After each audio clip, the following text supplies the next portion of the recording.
This call is now being recorded.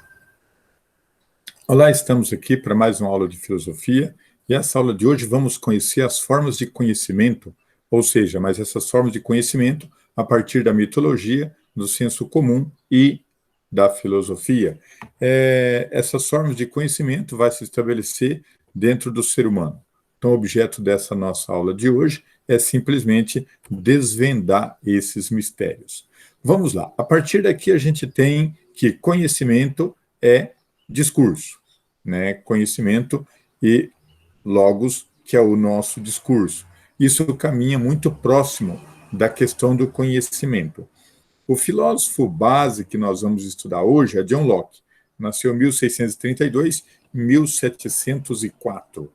O início dessa nossa aula de hoje, com relação ao conhecimento, estabelece-se da seguinte forma: sujeito, objeto. A relação entre sujeito e objeto tem que ser uma coisa bem objetiva para que se estabeleça o conhecimento. E eu tenho que saber o que é o objeto. Se eu souber o que é o objeto, aqui começa a estabelecer-se o conhecimento. Então, que ele vai chamar de cognoscente e cognoscível. A partir daí, a gente tem o seguinte: 3 fatores tornam possível a existência do conhecimento. Que fatores são esses? Primeiro, a questão da consciência, ou seja, o sujeito capaz de pensar. A partir daí, o sujeito é conhecedor, porque ele tem consciência, ele desenvolve consciência e ele desenvolve raciocínio lógico. Segundo, objeto a ser conhecido. Então, eu tenho que ter consciência, tem que ter objeto a conhecido. Terceiro, estabelecer uma relação entre esses dois, sujeito e objeto. A partir daí, a gente tem as formas de conhecimento. Começa lá com a questão da mitologia. Na mitologia, a gente tem a questão dentro da mitologia, que é uma forma de conhecimento.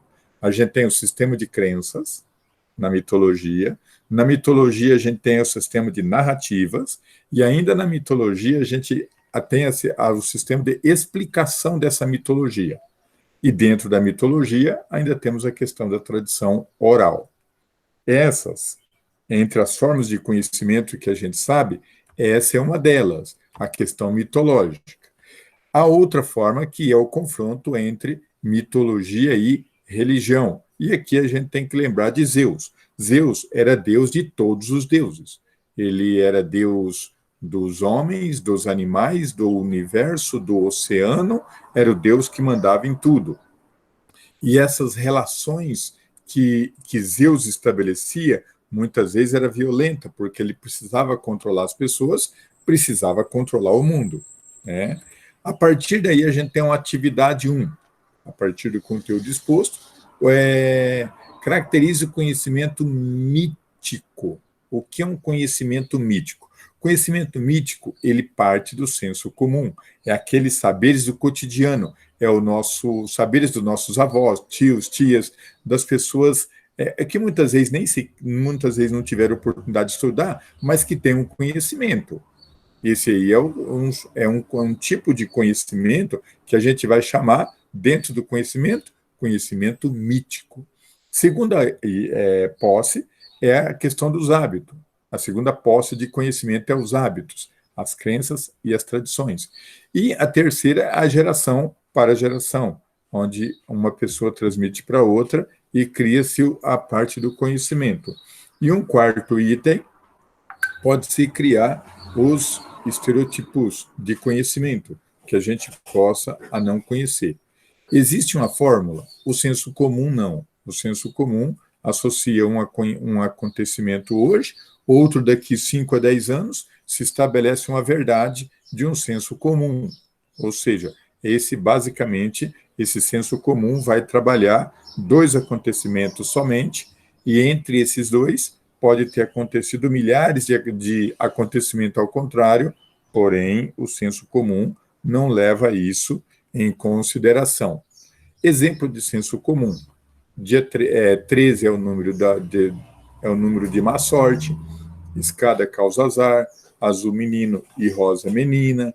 Enfim, esses são exemplos basicamente típicos do senso comum que a gente tem no dia a dia.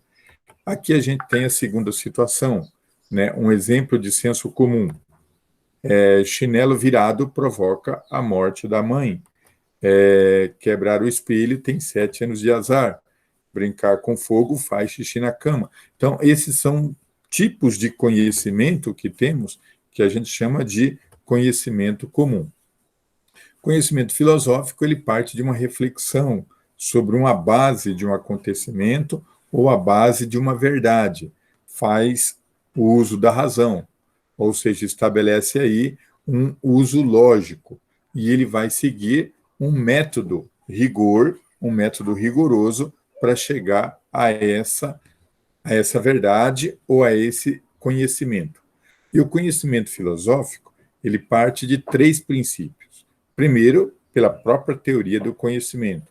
Segundo, pela epistemologia. E o terceiro, pela parte metodológica ou pela metodologia científica que ele vai estabelecer para que se processa esse conhecimento.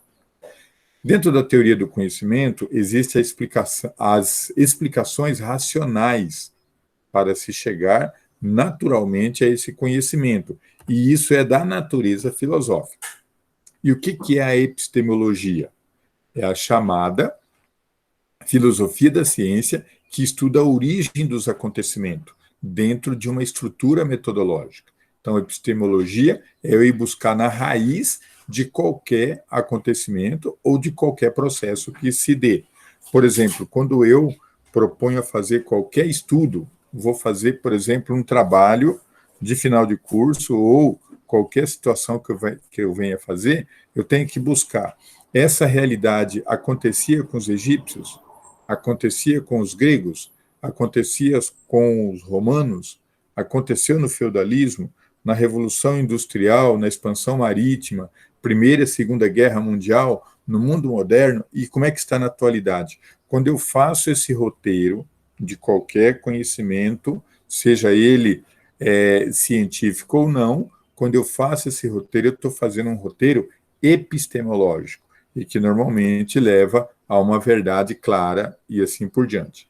Então, a metodologia científica, ela se relaciona em produzir e fazer numericamente paralelo a isso. E é correto afirmar que o conhecimento filosófico é superior aos demais? Não. Ele apenas agrega conhecimento ao conhecimento filosófico.